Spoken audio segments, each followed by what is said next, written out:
196. 현 정치 위기에 대한 보수 우파의 반응들. 나에게 현재의 상황에 대한 느낌은 한마디로 슬픔 비슷한 감정이다. 어쩌면 옛 조선 사람들이 나라가 풍전등화로 꺼져갈 때 느꼈을 감정과 비슷한 것인지도 모른다. 지금 곧 세상을 거머쥘 것처럼 설쳐대는 사람들이 많다. 한국은 참 냄비 같은 사회다. 이들은 대통령 탄핵 몰이와 국가 반역죄 몰이를 쌍끌리 그물처럼 끌고 나간다. 마침내 오늘 대통령의 긴급 성명에서 왜 비상계엄과 같은 수단을 쓸 수밖에 없었는지 상세히 설명했다. 국민에게 현재 대한민국이 얼마나 위태로운 상황인지 알리고 거대 야당에게 광란의 폭거를 멈추게 하는데 비상계엄의 목적이 있다는 설명이었다. 나는 함재봉 교수의 한국인 만들기라는 책과 유튜브를 재미있게 보는 편인데 여기서 받은 인상은 대한민국이 건국 75년이 되었건만 아직 한국인은 정립되지 않았다는 것이다. 그의 설명에 의하면 우리 근대사에는 대략 5개 유형의 사람이 존재해왔다. 건국 75년이나 지난 지금쯤이면 한국인으로서 깊이 공유하는 속성이 뚜렷이 자리 잡아야 하는데 그런 것이 너무 박약하다. 마음 저변에 중국을 섬기고 싶은 사람, 북한 정권도 같은 민족이니 미국보다는 더 가까이 해야 한다는 사람, 아직 농촌 공동체에 미련이 남아있는 사람 등 참으로 다양하지만 구심점이 없다.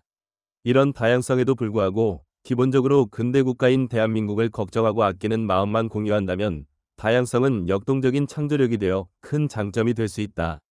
그러나 현 상황은 파쟁 속에 나라가 쇠퇴하는 결과를 빚고 있다. 지금까지 사태의 전개가 너무 급박하고 유례가 없는 일이라 한 치 앞도 내다보기 어렵다.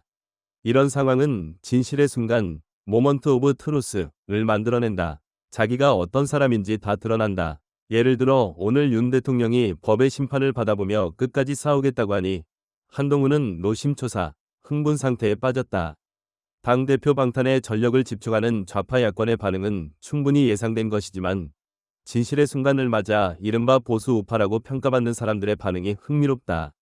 오늘은 그동안 보수 우파라고 알려져 온 농객들의 발언을 통해 그들의 성향을 조금 살펴보려고 한다. 대한민국은 여기까지다. 이제 대한민국은 망했고 이 땅은 그냥 남조선이다. 우리의 수준은 북조선과 별반 다르지 않다. 공 BHC의 말은 패배주의적이기는 하지만 예전 6.25 때 영국의 어느 한국의 폐허에서 건강한 민주주의가 생겨나길 기대하는 것은 어렵다고 했다는 말이 생각나서 마음이 아프다.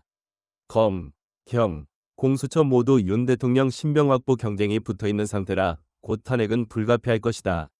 무슨 질서정연 한태진이냐? 정지제이. 대통령이 내란죄인지 고도의 통치수단을 쓸 수밖에 없었는지는 끝까지 따져봐야 할 일인데 그는 마치 판사인 것처럼 결론을 내리고 있다.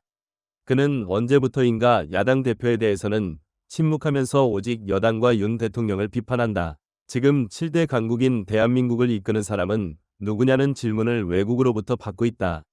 윤은 지난 7일 탄핵이 되었어야 했다. 조지제이. 오늘날 위정 지제이 씨와 함께 지속적으로 윤석열 대통령을 저격하는 농객이다. 과거 보수 언론인이라는 후광이 무색하다. 두 사람의 공통점은 오직 이성적 판단에서 자기 주장을 한다며 진영은 없다는 것이다. 그러나 무차별 공격으로 국가가 무너질 판에 그런 주장은 공허하다는 느낌이고 때로는 독선의 인상을 준다. 대통령을 조기 퇴진하라고 압박하는 사람들은 모두 사기치는 거다. 끝까지 버티다 보면 해법이 나올 것이다. 비모. 오늘 윤 대통령의 담화 발표와 완전히 기조를 같이 하는 주장이다. 그는 한국 언론인 중 아마도 가장 영어에 능통하고 철학적 깊이가 있는 사람이다. 해외 영향력 있는 언론과 유튜버의 대담을 즉시 전하기도 하고 국제 지정학적 이해에 바탕을 둔 참신한 평론을 자주 하는 언론인이다. 이번 사태로 진실의 순간을 넘기지 못하고 자멸한 현 여당 대표인 것 같다. 그의 배신자의 이미지가 너무 깊게 박혀버렸다. 현 여당 대표와 일단의 이탈자로 인해 윤 대통령의 탄핵 사태는 막을 수 없을지도 모른다. 그러나 헌재의 판단까지 긴 과정이 남아있는 만큼 윤 대통령은 오늘 담화에서 밝힌 대로 끝까지 중심을 잡기 바란다.